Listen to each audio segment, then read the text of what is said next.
The Chicago Bulls are on the verge of something huge.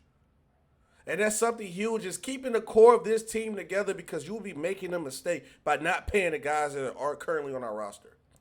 Hi, I'm Shaq Barnes here with another great episode of Bulls Digest, the number one spot for everything Chicago Bulls. I noticed that 67% of you guys have been watching the channel and have not subscribed. Treat it like the Bulls intro, rub right through that subscribe button. We are close to our goal of 5,000 subscribers. Let's get into it. And also, when you hate the little beep, I'm going to record it when I do it. Change everyone in the house, and I'm going to do it on video so you guys can see it. But when we get to 5K, I will change the batteries. But as you see, I'm raging in the beginning of this video because I sat back and thought last night, right? I'm not going to be fooled. I'm not going to be bamboozled because of the Chicago Bulls trying to be cheap and not pay our core of young players that we have, telling me that you're going to spend in 2026, and you acting like players are available in 2026 that are good, and or even if they is good, want to come to the Chicago Bulls. We have done nothing that will make a free agent want to come to Chicago. I'm not falling for this no more, guys. And we need to call it out how it is. And if I got to be the person to do it, I will do it. They're using it for as an excuse to not pay players. Our current core, because they don't want to play them.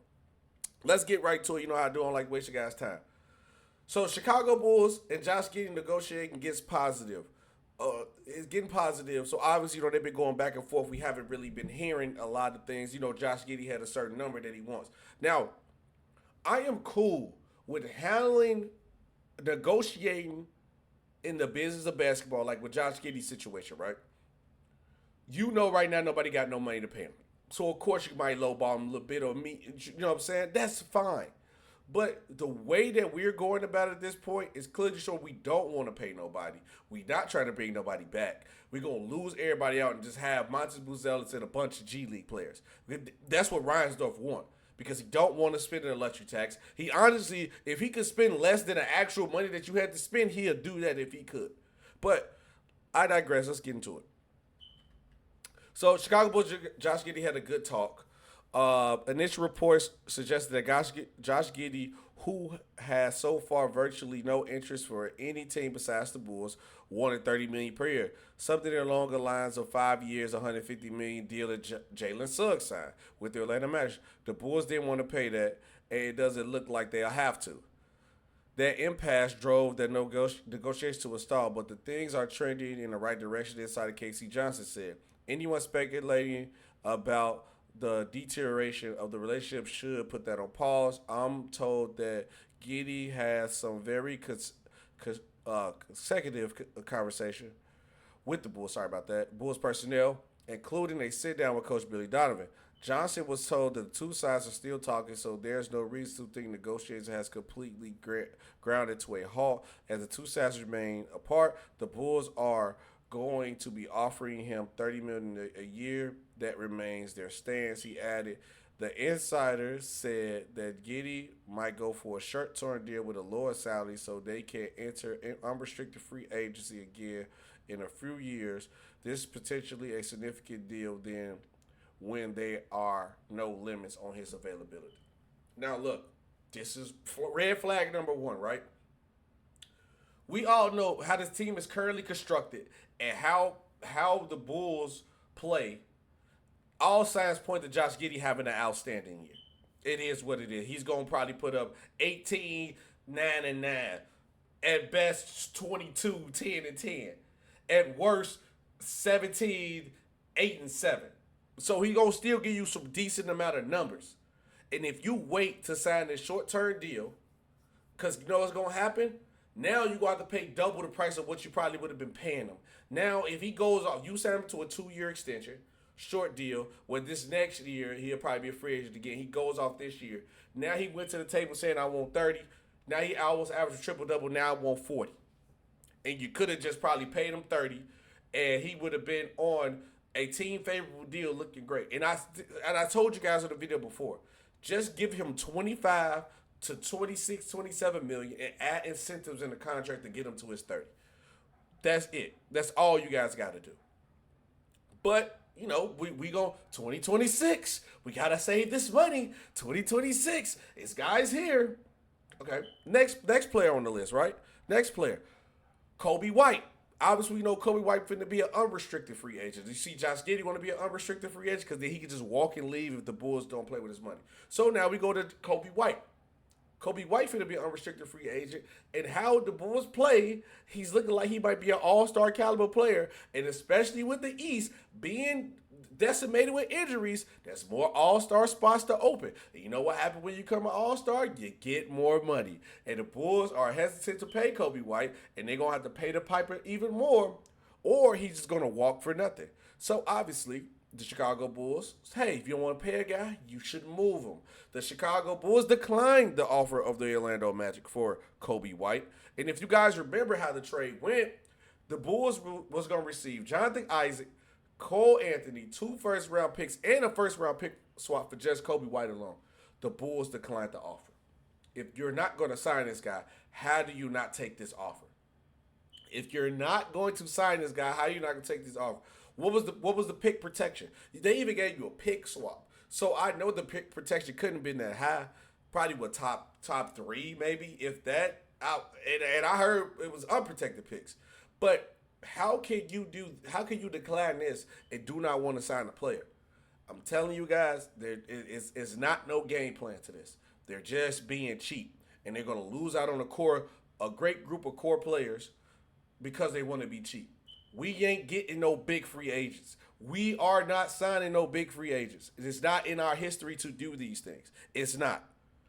Now, everybody talking about the money we's going to have, right? The money. Good news for Bulls. They could have money, more money than anybody in 2026 free agents. I don't care if we had $1 billion available. We are not sad at nobody. Or if we do, we have to overpay for people. And clearly with the front office that we have, ownership we have, they don't want to do that. So it's a failing situation, guys. I'm telling you, do not fall for this trap. Do not accept what they selling us because they just don't want to pay our core. They're being cheap. Now, I had to ask, I'm like, man, how much money potentially could we have if we X everybody out, the Giddy's, Whites, all that? They say the Bulls potentially have over $128 million worth of cap space. And you like, oh man, that's a lot of money to have. We can bring a lot of guys in. So I look, who's available, right? LeBron James, going to retire. Kevin Durant is just with the Rockets. Zach LaVine, while we bring him back. Luka Doncic, staying with the Lakers on the playoffs. Trae Young is most likely going to stay with the Hawks. James Harden, just signed an extension. De'Aaron Fox, possibility. Chris Middleton, possibility. Mikal Bridges. Now, you telling me the possibility of signing a De'Aaron Fox, a Chris Middleton, or Mikal Bridges is worth losing Josh Giddey, Kobe White, and the core of how our team is set up right now. You must be out of your mind. And if you think that, you are out of your mind. It's nobody here that's worth losing our core. And they telling us, yeah, 2026, we just go get all these players. What players are available that's worth destroying your core? All the top teams in the league that's winning right now have a OKC Thunder core, Ant-Man them core, Denver they got a core, Boston Celtics they had a core of players that they drafted and built up and added veterans. You didn't even give our core a chance to build because the team is going to be built around Montes Buzelis. But let's just play this game, right? And I got it right here in front of me, the list. Top 10 best free agents the Bulls has ever signed. Ever signed, right? Number 10, Kyle Korver. Number 9, Andres Nocioni. Number 8, we remember him, Alex Caruso. Not a bad signing. Not a superstar, but not a bad signing. Number 7, and I got number 7 right here. Old Dwayne Wade. Dwayne Wade. But this is what we're finna destroy my young core up for? Come on, man. Our history shows that we don't sign free agents. We don't. Number 6, with D-Wade was Rajon Rondo. Number 5, Carlos Boozer. And we can sign Carlos Boozer. We had a potential with our core with Derrick Rose Noah, and we added a vet. Number 4, old Pau Gasol. Number 3, Ron Harper. That's more than 90s with Jordan. Number 2, Steve Kerr. That's in nice with Jordan. And you guys want to know who's the number 1 free agent that we ever signed in Chicago Bulls history? DeMar DeRozan. It's the greatest player we ever signed in free agency. And you want to believe this front office when it comes to hope in 2026? You must be out of your mind. Stop it. You got to be out of your mind if you believe this. Stop being cheap. Pay the core, and you need to do it now because you probably get it for a cheaper price. If we sign Josh Giddey on a 2-year extension, let him be an unrestricted free agent, he put up numbers and all-star caliber numbers, that number is going to go from 30 to 35, 40. Kobe White going to be possibly an all-star next year. That he's going to want a max. So you have to do something. But let me know what you guys think. If I'm overreacting, please let me know down in the comment section. Tell me, what would you guys do? Should the Chicago Bulls just pay the team now and keep the core together? Or you going to take the risk for 2026 and get a free agent? And if so, who is the free agent in 2026 you guys want? I'm Shaq Barnes, SB Talk Sports, and I'll see you guys on the next one. Peace.